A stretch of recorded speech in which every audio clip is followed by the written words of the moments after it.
मातृवत् लालयित्री च पितृवत् मार्गदर्शिका नमस्तस्यै गुरुसत्तायै श्रद्धा प्रज्ञायुता च या। ॐ श्री गुरुवे नमः। ॐ भूर्भुवः स्वः तत्सवितुर्वरेण्यं भर्गो देवस्य धीमहि धियो यो नः प्रचोदयात्। आप सभी को प्रणाम। आज की अपनी प्रज्ञा पुराण की कथा आरंभ करते हैं।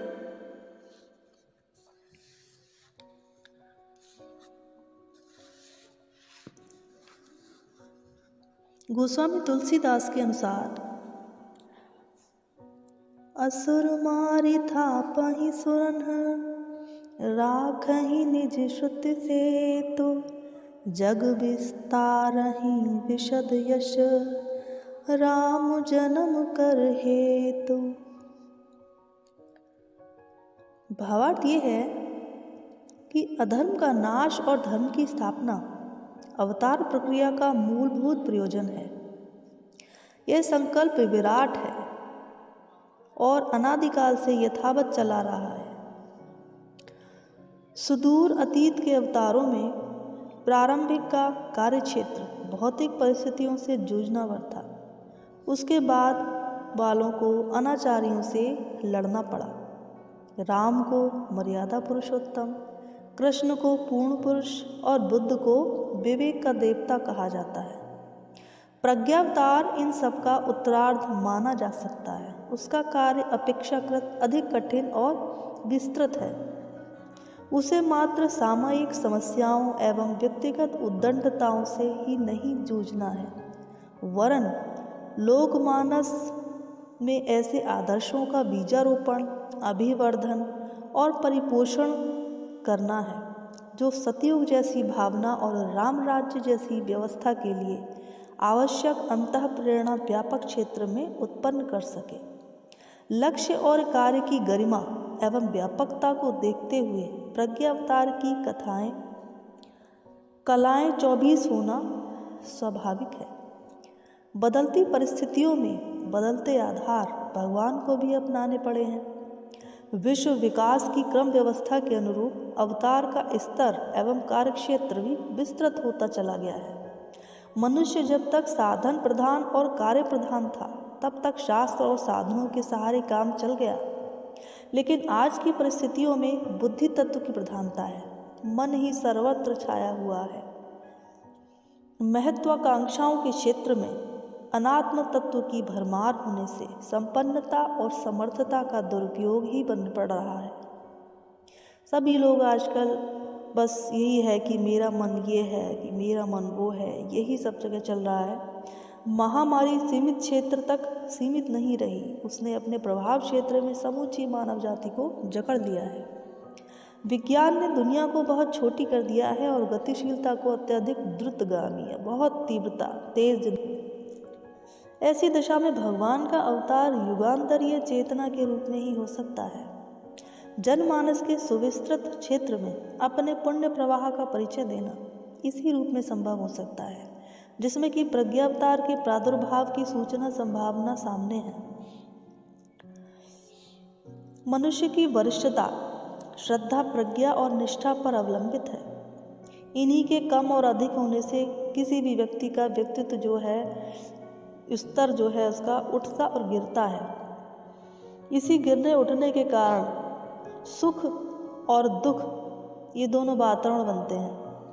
इन दिनों मनुष्यों ने आंतरिक वरिष्ठता गंवा दी है, इसलिए अपने तथा सबके लिए संकट उत्पन्न कर रहे हैं।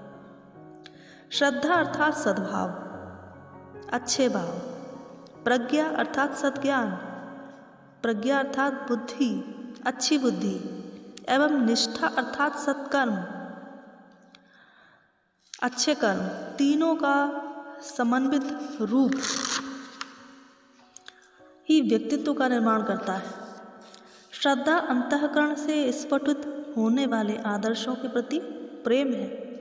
इस गंगोत्री से निसृत होने वाली पवित्र धारा ही सद्ज्ञान और सत्कर्म से मिलकर पतित पावनी गंगा का स्वरूप ले लेती है।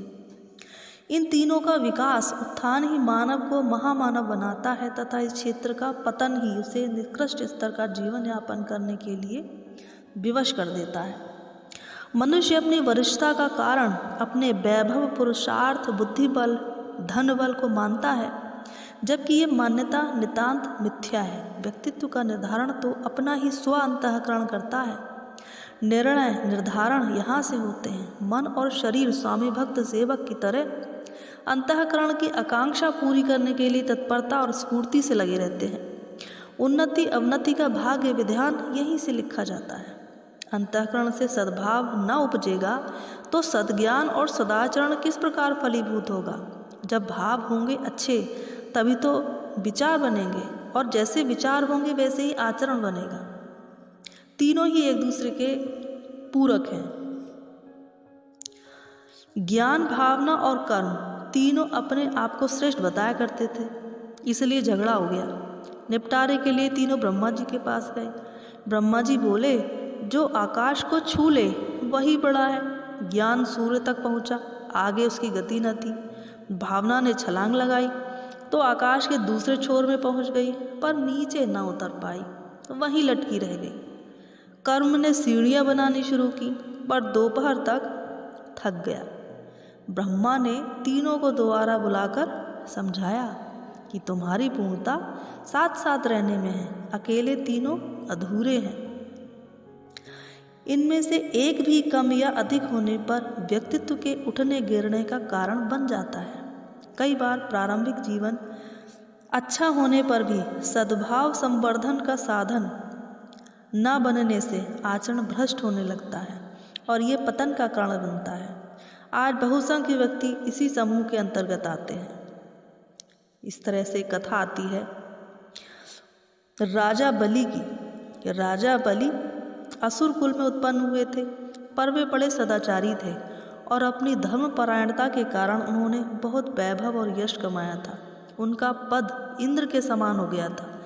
लेकिन धीरे धीरे जब धन से उत्पन्न होने वाले अहंकार, आलस्य, दुराचार इस तरह के दुर्गुण बढ़ने लगे तो उनके भीतर वाली शक्ति जो है खोखली होने लगी। एक दिन इंद्र की बलि से भेंट हुई तो सबने देखा कि बलि के शरीर से एक प्रचंड तेज निकलकर इंद्र के शरीर में चला गया है और बलि श्री विहीन हो गए।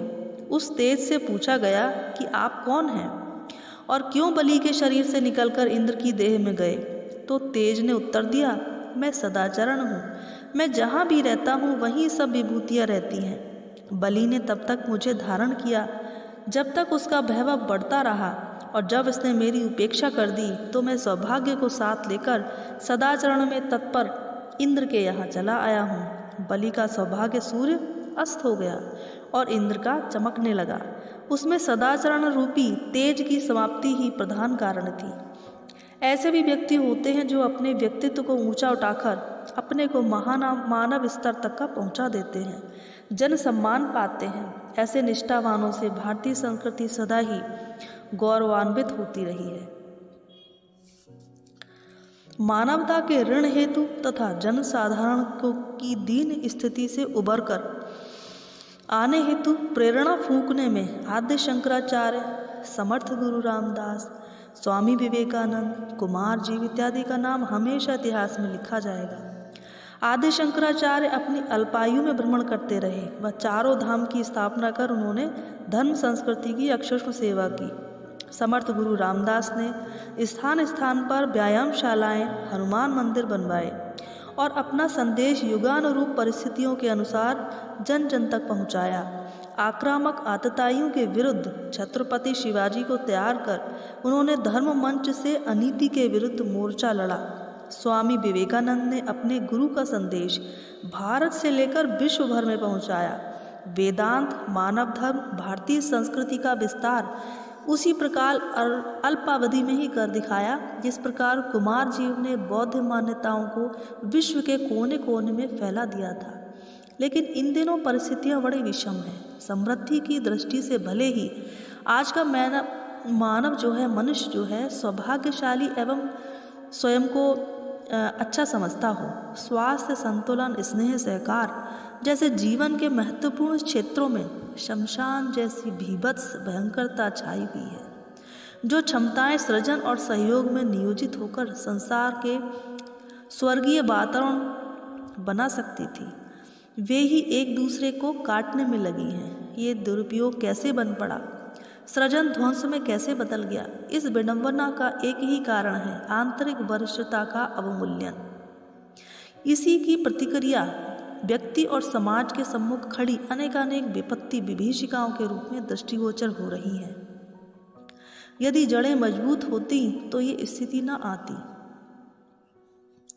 इसी तरह से एक कथा आती है। एक रात भयंकर तूफान आया, सैकड़ों विशालकाय वृक्ष धराशायी हो गए।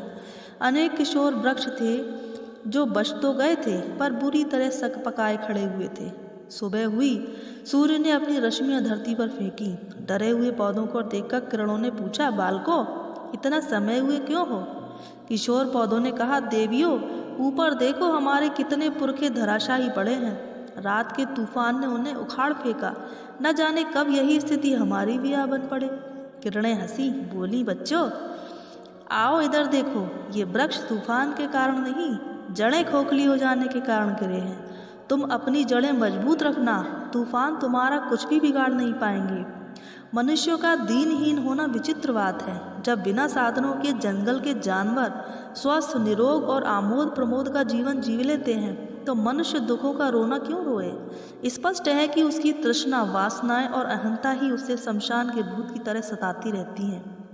यदि व्यक्ति अपने दायरे को संकीर्ण न बनाता, इन तृष्णाओं के चंगुल में न फंसता, तो ये दीन दुखियों का जीवन जीने की नौबत नहीं आती।